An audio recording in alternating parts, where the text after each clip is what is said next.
Haji Anwar matur nuwun.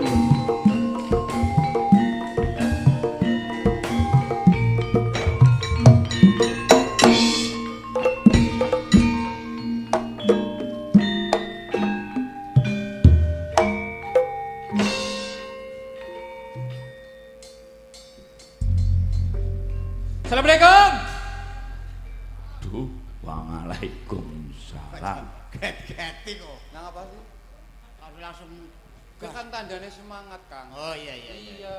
Cocok. Assalamualaikum. Arif sing nonton. Ngantuk ya. Ngantuk. Ngomong bapake nang omah kan aso banget. Ora lik. Molan kok pada bopak. Nggih, assalamualaikum warahmatullahi wabarakatuh. Waalaikumsalam warahmatullahi wabarakatuh. Nggih, kanthi panjenengan nyatur salam kula mugi-mugi Allah Subhanahu wa taala nurunaken berkah dumateng panjenengan sedaya Allahumma. Amin. Amin. Wis sing uluk salam jawab sing ora. Sing ora luk salam moga-moga ngesuk gelem uluk salam. Mbok kondong ada wae. Ora. Dong ada nyombe kadang-kadang arep kondongan nyong moh ya kuwi nyong. Nang apa sih? Nyong dong ada ora tau dikabul. Lah si Rika ora yakin mbok ngene ndonga. Nyong yakin golok-gokin. Bisane ndonga Rika ngene ngomong yakin kok ora dikabulna kepriye sih? Dan nyatane nyong njaluk Pajero ora tau anak. Ora oleh. Njaluk Pajero. Iya. Lah kowe ya ngene njaluk ora umum. Soale nyong njaluke kuwi nyong nganggo nyong kan ana wong muslim. Iya. Wong Islam kuwi njaluke nrima ing pandung. Contone kepriye? Iya njaluk nyadong karo Gusti Allah moga-moga dibaik. Beda karo wong Cina. Lah wong Cina sih kepriye? Kan njaluke meksa. Meksa? Lindungan meksa. Kepriye sih? Lah kan anggo sandut disunduki. Kroki kayak mulane pada ambrol. Kowe njaluk karo Gusti Allah. Rika jare tau di pengalaman tentang kaya gue senu kepriwe tau senane jare. Hah?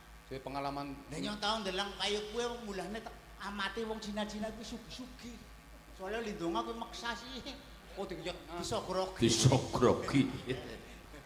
Rika jare tau kowe padu karo mertuane Hah? gara-gara kowe Gusti Allah nu kepriwe sih? Lah kuwe ora ta. Wis iki wis mertuaku ki wis sadar. Oh sadar Ning nyong tau keliwat. kepriwe?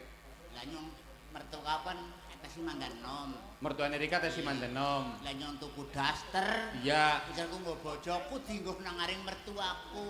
Oh udah wis. Lah nyong balik kanggoan si subuh-subuh rep-rep. Heeh. Nyong mengpawon lah kowe ujarku bojoku ya lagi nyogok-nyogok kena geni. Oh lagi menggeni darani bojone Iya. Rika anu nganggo daster sing Iya. ditikokna nang Rika. Iya, Lah terus ujarku ya bojoku. Heeh. Aku kasih temen. nang Rika kan kan buri dia kena. Iya yo yo. Lah terus mertuane Rika kepriwe? Bojoku meneng badhe. Piye ada kasih temen. Mertuane Rika juga Iya. meneng bae. Ya meneng bae. Kasih temen bareng njenengak. Kurang ajar. Ya kowe dadi mantu kowe aja sembrana karo wong tua. Ya wong nganggo dastere bojoku, jarku ya bojoku. Terus kowe wedi ya? Kowe wedi ora balik omah. Ya iya, ora balik ngomah, bareng kowe nyonang kali bae. Isin sih. Iya. Balik kanggo kes ngelewak anu mertuane. Iya nyong ya isin ya aduh. Ngelewek masalah. Nyonang kali bae karena mertuaku mengkali. Lah apa? Bareng liwat. Kurang ajar. Tambah ndredeg, panik. Mulane maning-maning ya sing waskita. Ya wong ujar kena nyong dastere bojoku malah sadi nggolah. Ning rasane kepriwe? Ya mandan. Kepriwe kaya gue lho. Ya kan dadi Rika bisa bedakan aku kudune. Ya iya. Papa terus nyobae. Nyong sing ngati-ati balik kanggoan nyong sing tetep ngati-ati. Mergane kaya kowe Ya miki. gue soal tau keliwat ae kowe sih. Ini jare ganti dina sampean tanggung.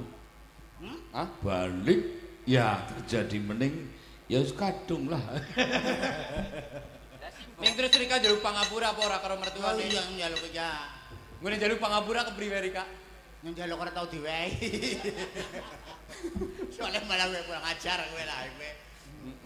Oh, kaya gue kok dadi maning-maning aja kaya gue Rika. Ya nyong Balik kanggo mripate Arif ya sing waspada aja daster langsung dilewek iki kan mburi. Lah wong anu dasare bojoku ting bola. Mertua lanang.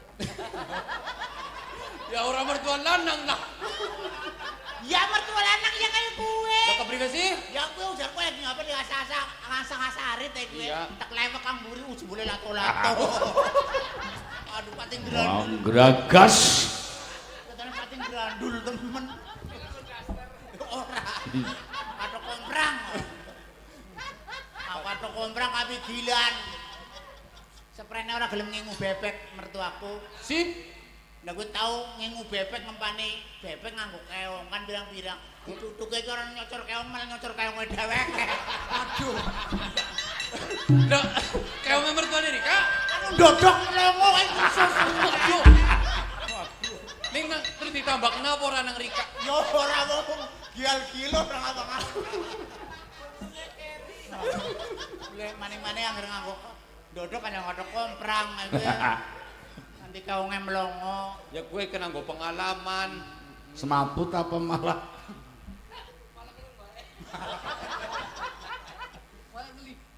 Oke, Kang.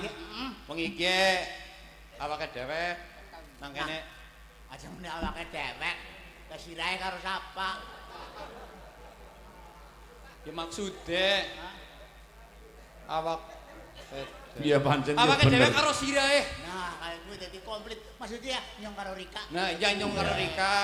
Nah wengi iki nang ari ngendi? Nang kene. Maksude ditimbali dhewek serombongan kiye sino budaya Ki nang aring latar balai desa ngendi? Bumirja. Bumi Reja.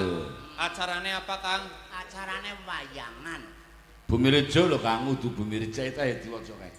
Oh, Bumirja ki rada ngeton, ngetan. Con. Dadi bisa bedakna antara kulon karo wetan. Nek kulon identike kan A, ya kan kulon kalingulon kan A kabeh. Nek Ya. kulon wetan kalingetan ya rata-rata O. Iya, jadi bisa dibedakna. Ah, Nah, iya. nang wetan O nang kulon A. Mulane Mm, apa bedane wong Kebumen karo wong Pati? wong Kebumen karo wong Pati. Iya. Apa bedane wong Kebumen karo wong Pati? Iya. Pati kan wong wetan. Iya. Wong Kebumen genah ngapak, Ya. Pati genah bandek. Salah. Wong Kebumen genah akeh semene, Ya. wong Pati nyong ora ngerti. Salah.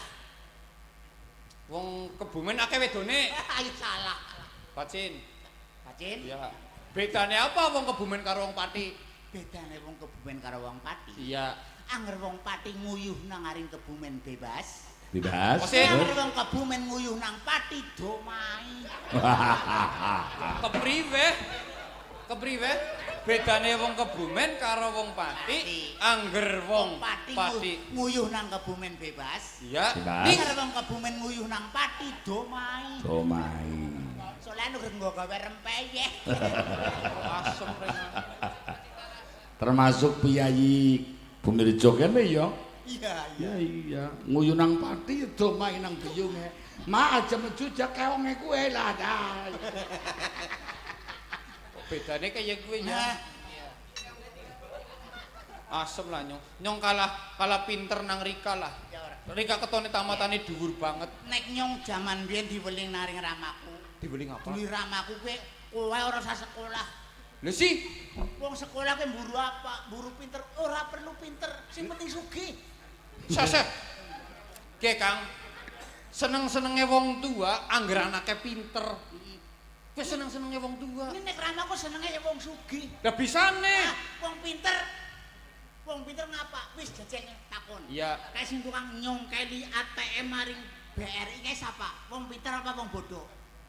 Ya wong pinter ya. Nah, wong pinter kuwi tukang nyongkeli duit maring ATM, nek wong bodoh, wong sugih. Priwe? Kereng ngapa-ngapa. Kepenak kayak gue. Ya kepenak. Apa-apa kecukupan ana wong sugih. Oke, bedane wong pinter Hmm. karo wong sugih.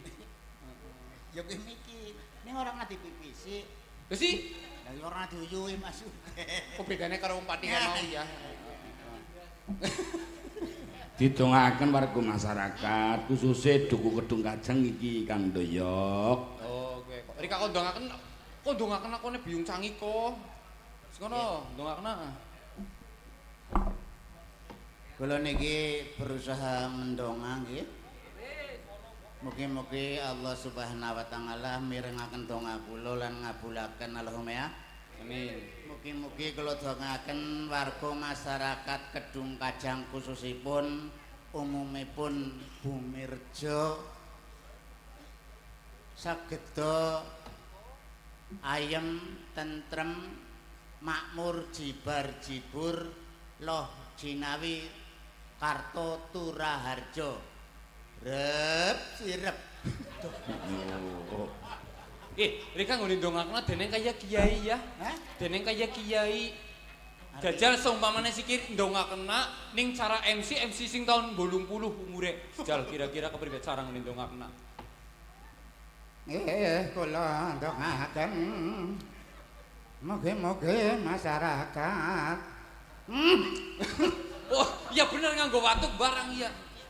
Masyarakat Desa Bumirjo saged ayam tentrem gemari pahlo jinawi lan ingkang sampun sepuh mugi-mugi Yo ora lah. ora lah kata-kata hari ini Mbak Kang sepuh enggal-enggal tindak wonten Mekah. Amin. Nggih mriko mugi-mugi saged kadumugen cita-citanipun wonten ing Mekah nggih Allahumma. Amin. Amin. Ingkang bebak bulan nggih mugi-mugi payu. Amin. Ki cara wong kowe ya. Jan rika apa-apa teyeng kok. Teyeng tuli Pinteran. oh pinteran. Iya apa-apa bisa. Ya nyos ora sombong. Oh iya. Rika pancen iya. Kaling mangaturi niki Nggih. waranggananipun rak cacahipun cacah 7 dipun sumbang kali kaji sae Juragan Landing. Bintang tamune Ratu Rikato. Bintang tamune Mbak Dila, Enten Mbak Mbak Dila. Risti, Genes, Irma, Lilis niku nggih. Ibu Harni, Ibu Sopian niku nggih bintang tamu sedaya.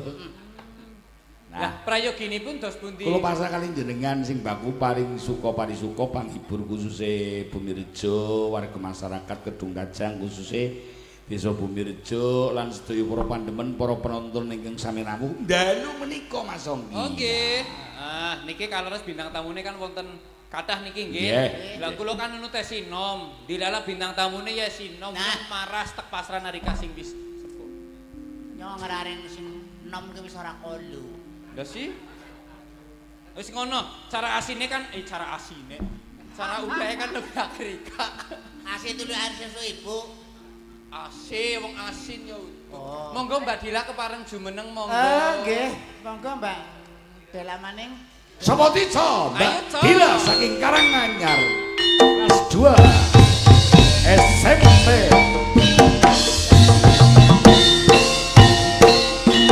Selamat malam Rawe rombongan grup Dablongan Mas Betor Cuti Sapari Jagat Bato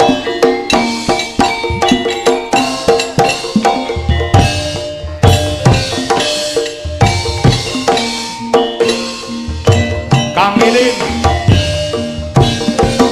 Bravo Sahirin Yorawo matur nuwun